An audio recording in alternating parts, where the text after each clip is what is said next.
Hamilton is a beautiful city that has a diverse population. However, it does lack BIPOC entrepreneurship programs. We have spent this semester researching BIPOC entrepreneurship programs across Canada to implement and create our own organization in this city of Hamilton. Our project's objective was to research existing programs and then see what their best practices were, how their funding envelope looks, and what their recommendations are for us. BIPOC entrepreneurship programs are essential to have in the city of Hamilton as we explore the rich entrepreneurship history that each community offers.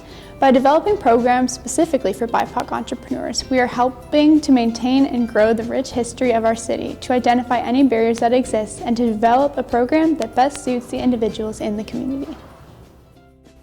There are many challenges that the city will face when beginning the process of creating a program for BIPOC entrepreneurs.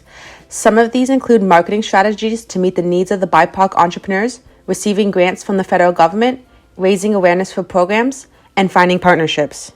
We have reached out to over 20 entrepreneurship organizations within North America.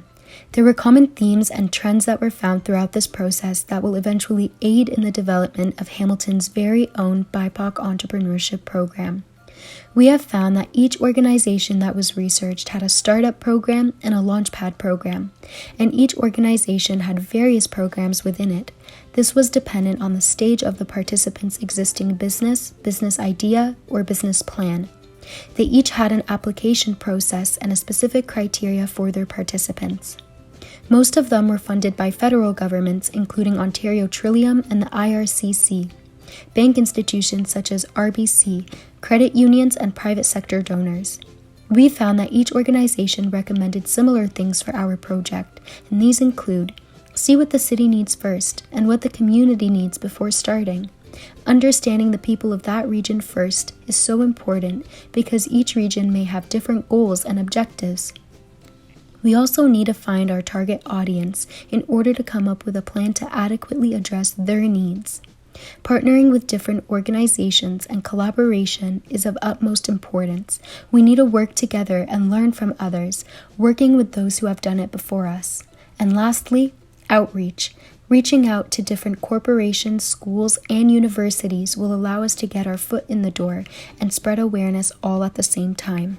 The next steps then are to find the target audience. This will be done to ensure that the needs of the BIPOC community in Hamilton specifically are being met. The application process will then be created. This will include criteria outlines and how the process will take place. Next, the organization must get funding. Who and where will this funding come from? Will it be privately or publicly funded? And lastly, the program can get started. The team at City Lab must plan out the steps for how they will carry out the program. This program should include mentorship, expert mentors, workshops, seminars that discuss business management and planning, business advisors, resources for working on and starting up the participant's business plan, etc. Thank you for watching. We hope that our work and research will further aid the development of an effective and helpful program within Hamilton for those within the BIPOC community.